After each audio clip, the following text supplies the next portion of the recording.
자, 우리가 지지난 시간에 항공 기상에 대해서 잠깐 배웠습니다. 그래서 우리 지구 위에 대기의 구조가 어떻게 되어 있는지를 한번 살펴봤고요. 그 다음에 오늘은 이제 대기 운동에 대해서 좀 말씀을 드리겠는데, 국제 표준 대기라는 게 있습니다. 그래서 이 표준 대기는 국제 민간 항공기구 이카오죠. 이카오에서 어떤 기압, 온도, 밀도에 대한 표준 대기를 규정을 해놨어요. 그래서 그 규정, 우리 지구 표면이 워낙 이제 다양하고 높낮이도 다르고 또 지형이 다르기 때문에 규정을 어떻게 했냐면은 평균 중위도의 해면 고도에서 성층권 하부와 대륙권 대기를 기준으로 측정을 했어요. 했을 때에 표준 대기를 정의를 했습니다. 그래서 그 표준 대기가 뭐냐면은 해수면의 기압이 1013 헥토파스칼, 이걸 헥토 파스칼이라고 읽습니다. 1013 헥토파스칼. 또 이게 다른 말로 우리 수원주 기둥으로는 760mm Hg가 그 화학 원소 기호로 수원이에요. 수원. 그 다음에 여기는 빠졌는데 다른 걸로 1013 앞에 헥토파스칼하고 똑같죠? 1013 밀리바를 쓰는 경우도 있어요. 자,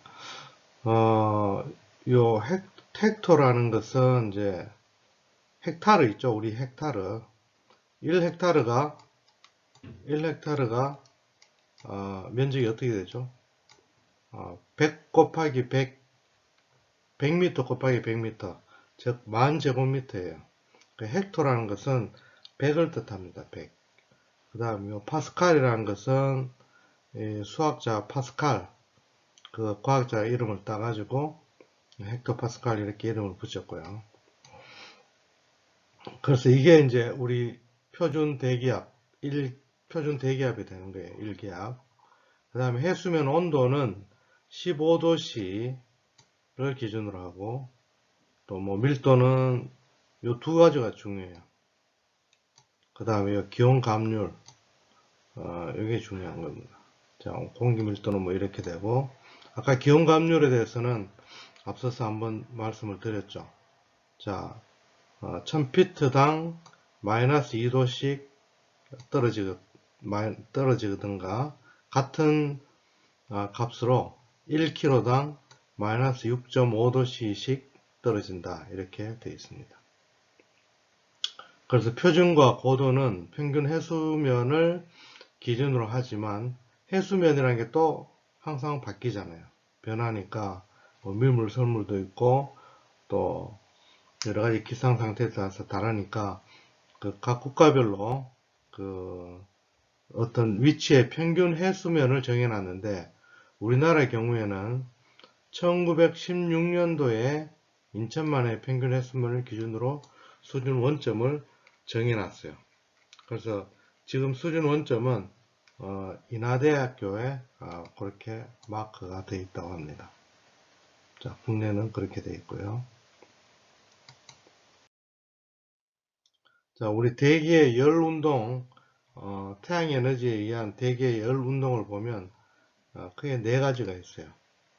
전도, 대류, 이류, 복사 이렇게 되어 있습니다. 전도는 열이 전달되는 것이죠. 그 한쪽 물체에서 다른 쪽 물체로 전달되는데 항상 고온에서 저온부로 이동하게 되어 있습니다. 그래서 이게 고체가 두 개 부딪혀도 그렇지만 우리 대기, 이 공기 덩어리도 섞이게 되면 고온부에서 저온부로 열이 이동을 합니다. 왜냐하면 고온부에는 그 분자들이 운동이 굉장히 활발하거든요. 그래서 고온부에서 저온부로 에너지가 전달이 된다. 그것을 우리가 전두라고 하고, 대류는 뭐냐 하면은 이 공기가 수직 방향으로 이동하는 것을 대류라고 합니다. 즉 어떻게 될까요? 따뜻한 공기는 위로 상승하죠. 또 차가운 공기는 아래로 이렇게 하강을 하게 됩니다. 이것을 이제 대류라고 합니다. 그 다음에 수평 방향으로 공기 덩어리가 이동하는 것을 이류라고 합니다. 이류. 움직일 일자에 이류라고 합니다. 그래서 우리 이제 큰 공기 덩어리, 우리가 이제 기단이라고 하는데요. 기단이 수평으로 이동할 때 그 수증기라든지 열 에너지를 운반하면서 기상 변화가 일어나게 됩니다. 그것을 이류라고 하고요. 그 다음에 복사는 우리가 이제 일반적으로 복사라고 하면은 모든 물체는 이 전자파를 반사를 하게 돼 있어요. 태양 에너지에 의해서 받게 되면 이렇게 반사를 하게 됩니다. 물론 일부 흡수를 하죠. 이 반사된 복사를 영어로 이제 radiation 그래요. radiation, radiation,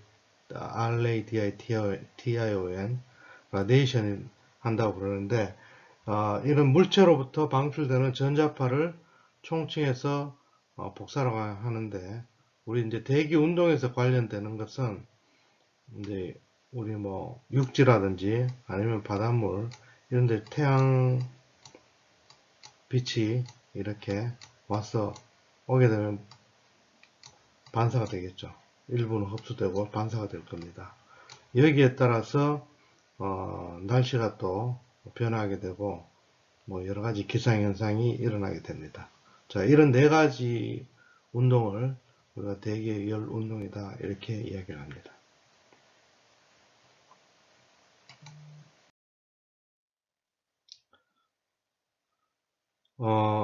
자, 전향력이라는 게 있는데요. 조금 이제 우리 뭐 지구과학 이야기가 조금씩 나오는데요. 전향력, 다른 말로 코리올리의 힘이라고 합니다. 코리올리는 과학자 이름이고요. 이 코리올리라고 하는 과학자가 지구에서 일어나는 힘의 현상을 발견했기 때문에 그 사람 이름을 따서 전향력이라고 합니다. 뭐냐 하면은 우리 지구가 자전을 하죠. 자, 이런 지구의 자전에 의해서 지구상에서 운동하는 물체는 위도에 따라서 다르게 보이는 현상이 있습니다. 자, 지구의 자전 방향은 서쪽에서 동쪽으로 움직이는데요. 우리 북반구를 기준으로 봤을 때, 예를 들어서, 자, 북반구, 우리나라가 한 북위 37도, 8도 이 정도의 위치에 있으니까 한 이 정도 된다고 보고요. 여기서 우리 상공으로 뭐 공을 아니면 로켓을 발사를 한다고 해봅시다. 쭉 위로 발사를 하게 되면 그동안에 어떻게 될까요? 지구는 이렇게 자전을 하죠. 자전하기 때문에 실제로 이 우리가 쏘아올린 물체가 오른쪽으로 휘어서 떨어지게 됩니다. 그렇게 되겠죠, 그죠? 이쪽으로 이동하니까 그런 것을 전향력이라고 해요. 이 전향력이라는 것은 어떤 실제로 존재하는 힘이라기보다 그런 현상이에요. 지구의 자전에 의한 현상. 그것을 코리올리가 발견을 했기 때문에 그 이름을 전향력이라고 붙인 거예요. 여러분, 지구 자전 속도가 얼마나 빠른지 아세요? 우리 지구가 돌아가는 한 시속 얼마나 될 것 같아요? 여기 물론 이제 위도에 따라 다 다릅니다. 지구 적도 부위하고 이 위쪽 부위 위도로 올라갈수록 또는 내려갈수록 이게 위도가 높아질수록 속도는 좀 줄어들겠죠. 적도에서 속도가 가장 큰데 시속 약 한 1600km 시속 1600km 정도 돼요. 어마어마한 속도죠. 그러니까 비행기보다 훨씬 빠른 속도입니다. 뭐 일반 차 뭐 100km, 시속 100km 이런 거하고 비교가 안 되고, 비행기가 날 때 보통 한번 보셨는지 모르겠는데 시속 한 800km, 뭐 700에서 한 900km 정도 되거든요. 근데 그거보다도 거의 2배 정도 빠르기로 지구가 빨리 돌고 있는 거예요. 지금도. 자, 그런 지구의 자전에 의한 현상을 우리가 이제 코리올리의 힘이다.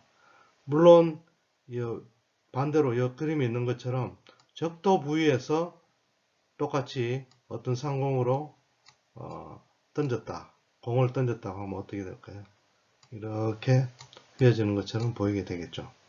또 남반구에서는 또 반대가 되고, 자, 그것을 이제 전향력을 하고, 이 전향력에 의한 지구의 대기가 바뀌게 돼요.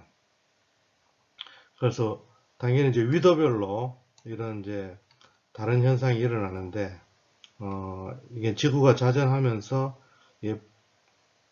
위도별로 크게 봐서 여기 일단 북반구를 기준으로 한번 보죠.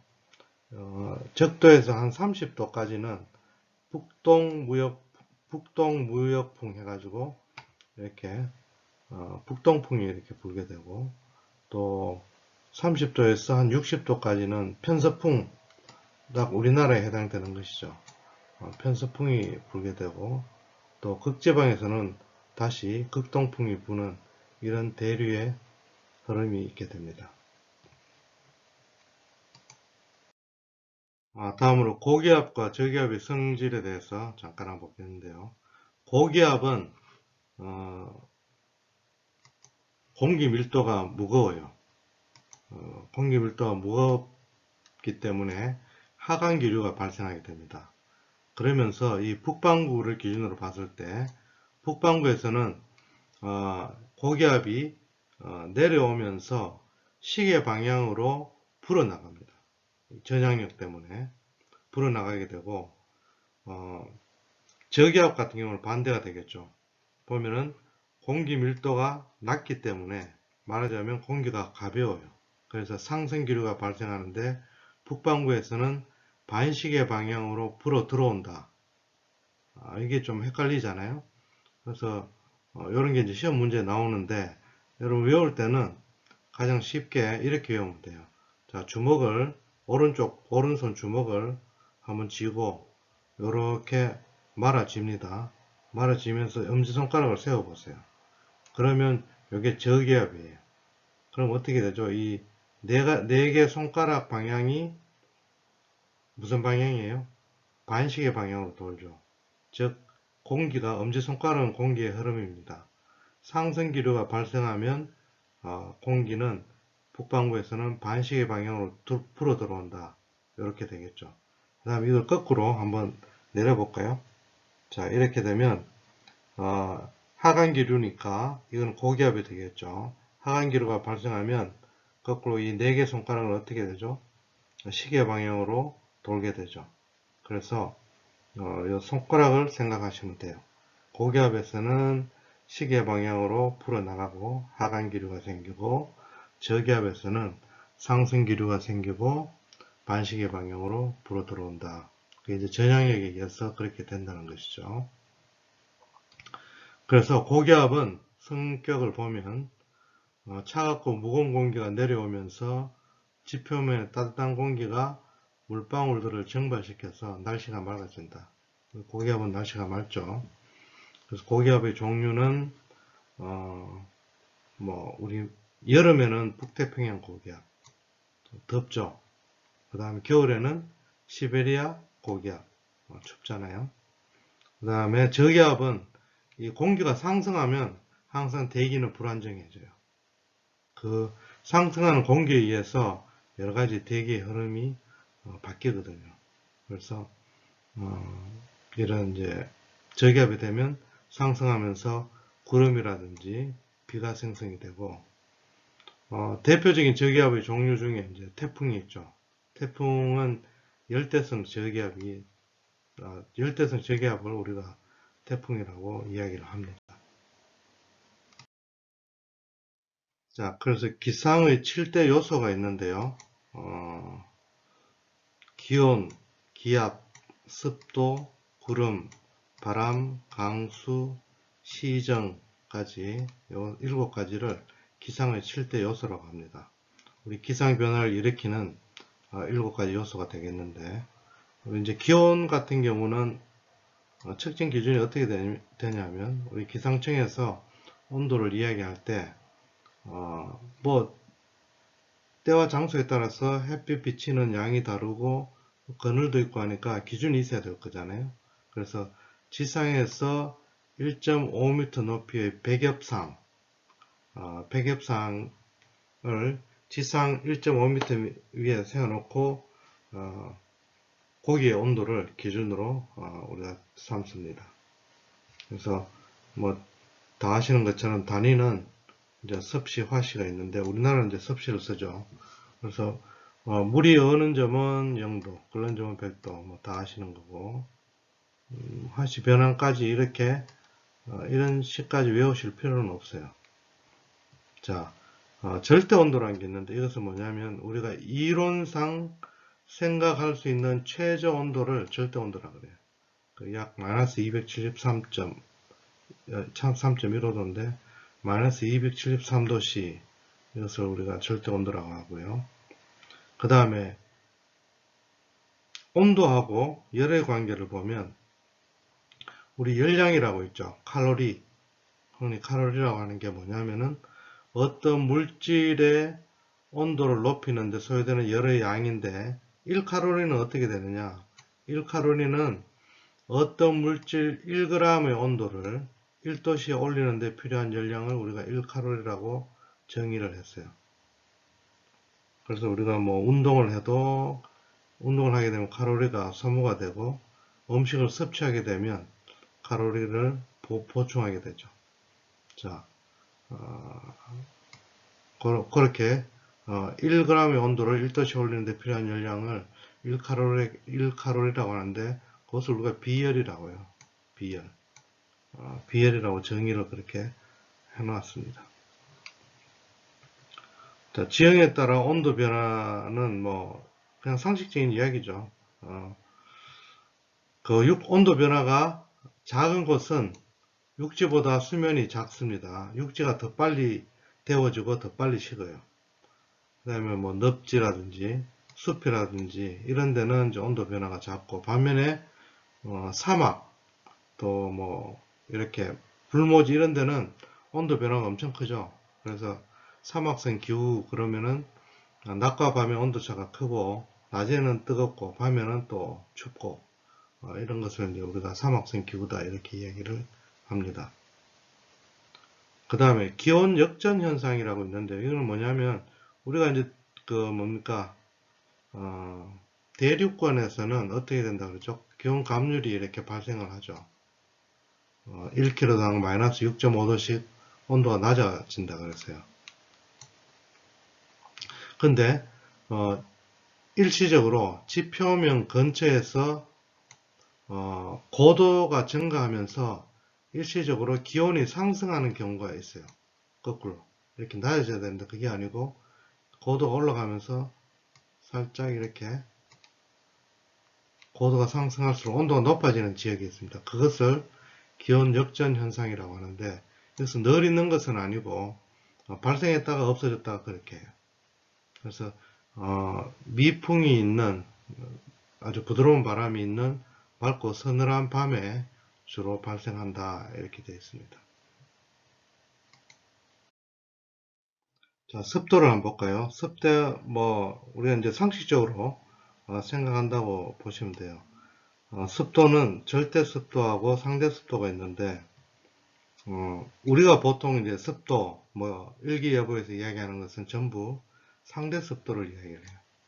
그 절대 습도는 그냥 기준을 정해놨다고 보시면 돼요. 공기 1세제곱미터, 그러니까 1입방미터 중에 포함된 수증기량을 그램으로 표시해서 절대 습도를 나타내고, 우리가 이제 일상생활에서 느끼는 습도는 상대 습도인데, 이거는 뭐냐면은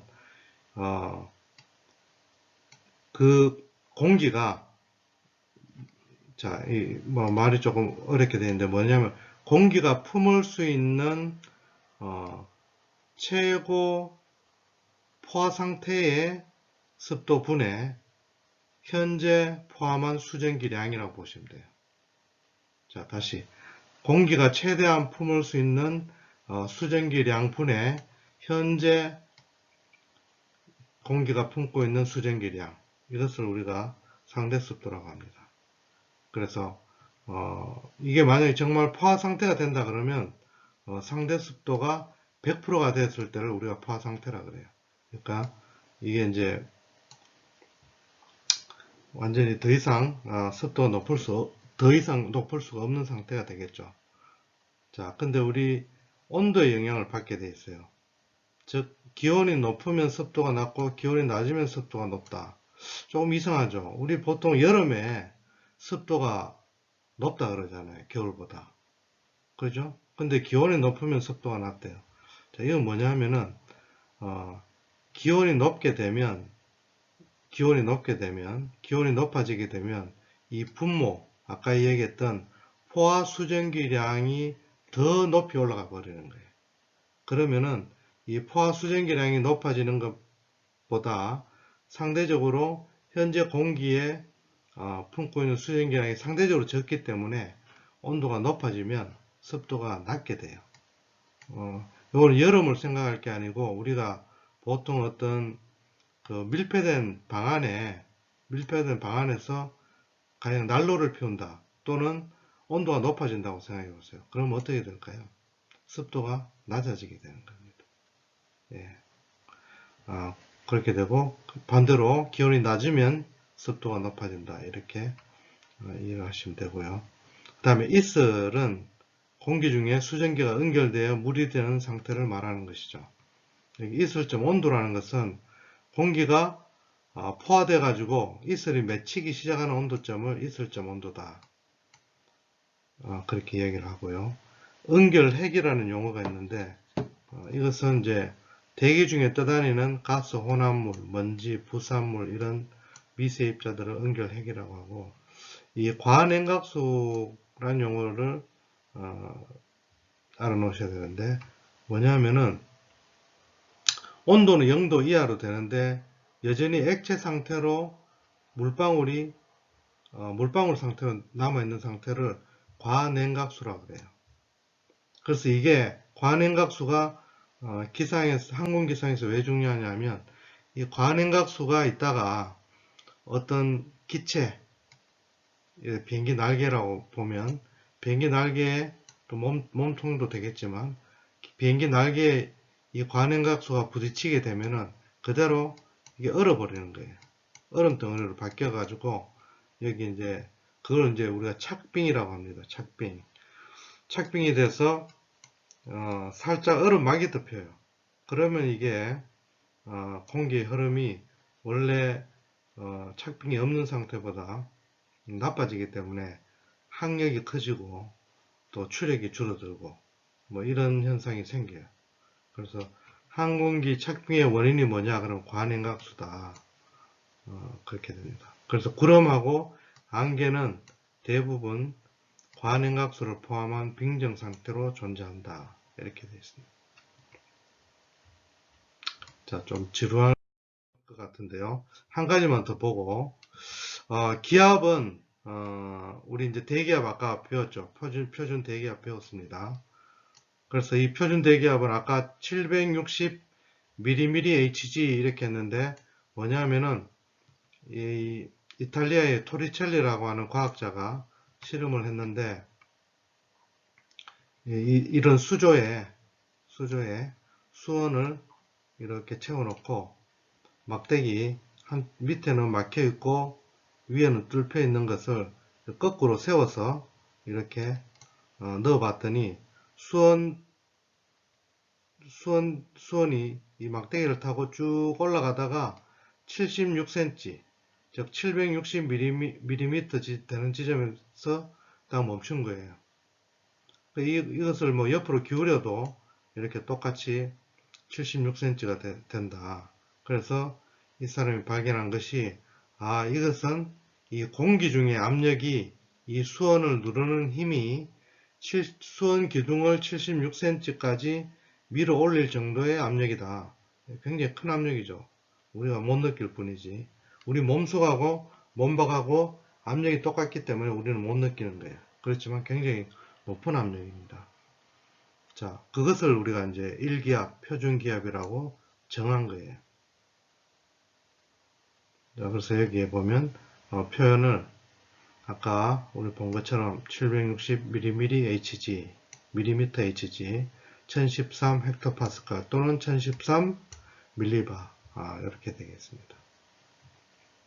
기온과 기압의 상관관계는 우리 이제 생각해 보면 알 수 있죠.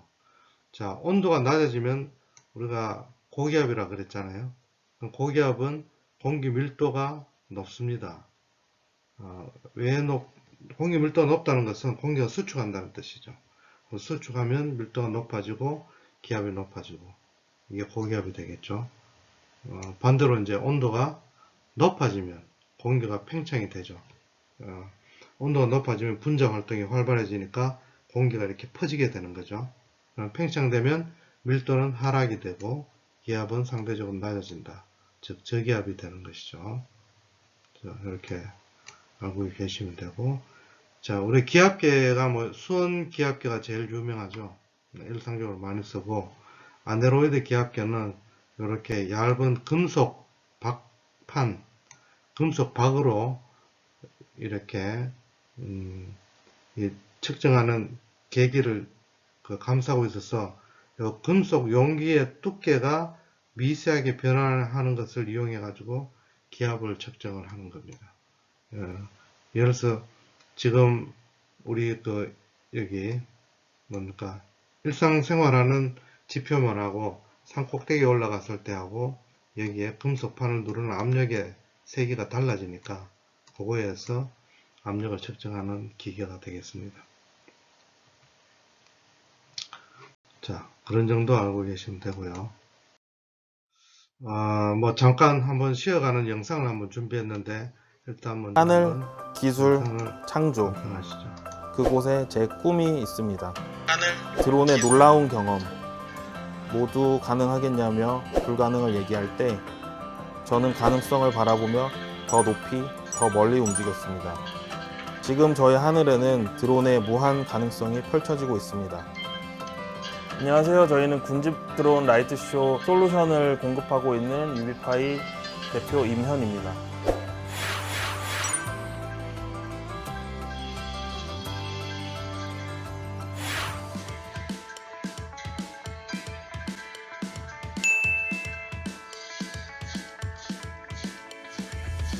군집 드론은 드론 한 대가 아니라 여러 대가 어떤 목적을 달성하는 시스템이라고 보시면 되는데요. 한 대가 할 수 있는 일이 있고 여러 대여야만 할 수 있는 일이 있습니다. 이번에 한강 코로나 드론쇼처럼 어떤 모양을 만들어서 관객분들한테 감동을 드리기도 하고 그래서 여러 대일 때 가능한 그런 솔루션들을 찾고 있습니다.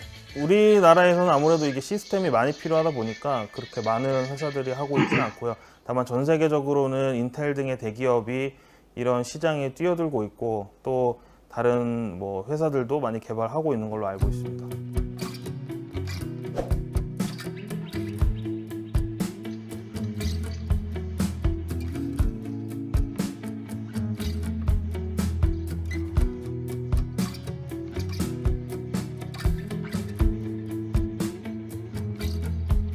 예, 이제 군집 드론이다 보니까 한 대만 사용되는 게 아니라 여러 대가 사용이 되게 됩니다. 그래서 이 랜딩 기어 부분을 서로 적층될 수 있는 구조로 되어 있고 이 아래 부분과 이 윗부분이 서로 이제 요철 구조로 되어 있어서 여러 대가 적재가 되어도 이제 쓰러지거나 그러지 않는 게 있고 이 개별 유닛들은 저희가 충격 방지 스폰지 함에 담겨서 트럭에 적재가 되게 됩니다. 트럭 하나에 딱 400대가 적재가 되게 됩니다. 저희 드론은 이제 불을 밝히지 않았을 때 25분을 날개 설계가 되어 있고요. 이 불이 굉장히 밝기 때문에 이 불을 다 켜면은 에너지가 줄게 됩니다. 그럼에도 불구하고 15분가량 비행을 할 수 있고 정지 상태에서 근데 이번에 한강 코로나 드론 쇼처럼 여러 드론들이 왔다 갔다 하는 케이스에서는 저희가 최대 10분가량 쇼를 할 수 있는 그런 드론으로 개발을 했습니다.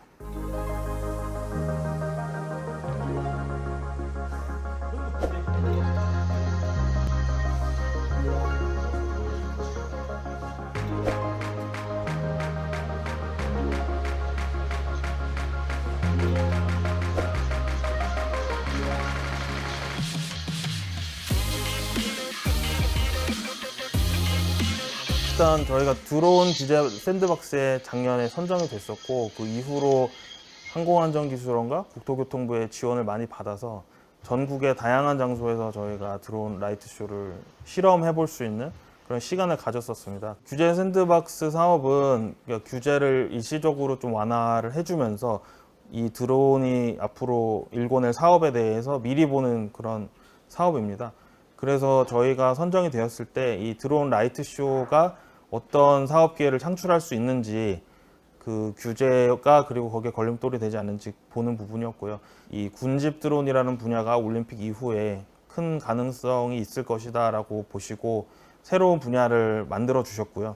저희가 거기에 지원을 해서 됐고, 규제 샌드박스로부터 저희가 이런 것들을 실증하는 비용이랑 그런 것들을 지원을 받았는데 굉장히 유용했고, 그렇지 않았다면 아마 이번에 한강 코로나 드론쇼도 불가능했을 겁니다. 그 이유는 위성 항법이라는 게 국내 환경에 어느 정도 적응이 필요합니다. 그래서 일단 국내에서 가용 가능한 다양한 위성 체계를 저희가 다 실험을 했었고요.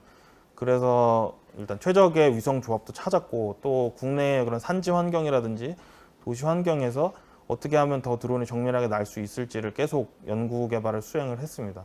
그런 부분이 있었기에 이렇게 사고 없이 여태까지 잘 진행이 될 수 있었고, 저희가 드론쇼를 많은 장소에서 오랫동안 수행을 해야 되는데 그러한 규제 완화와 그 다음에 그것들을 하는데 소요되는 비용을 전량 서포트 받았기 때문에 저희가 좀 더 빠르게 검증할 수 있었던 부분이고, 검증을 많이 했던 부분이 아무래도 이런 완성도를 높이고 저희가 대수를 많이 늘려나갈 수 있는 것의 핵심이지 않았을까 싶습니다.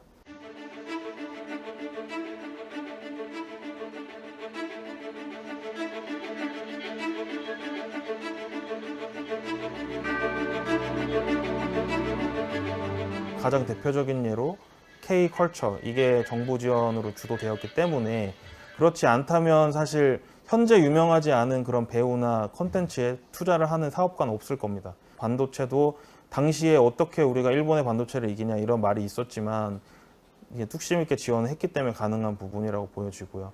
저는 그 다음이 드론과 로봇이라고 생각을 합니다.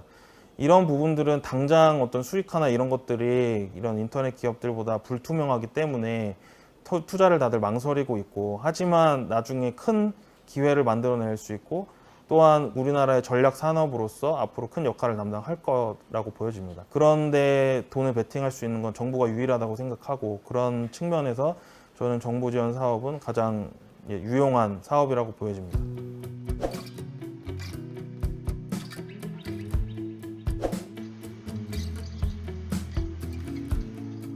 70주년을 맞이한 6.25 기념 행사에서 드론 경례라고 하는 또 새로운 장르를 선보였습니다. 그래서 많은 분들이 감동을 받았다고, 또 인터넷에 올리는 것도 봤고, 그 이후에는 이렇게 어려운 코로나 시국에 저희가 도움을 드리고자 또 한강 여의도 공원에서 드론 플래시몹을 선보였습니다.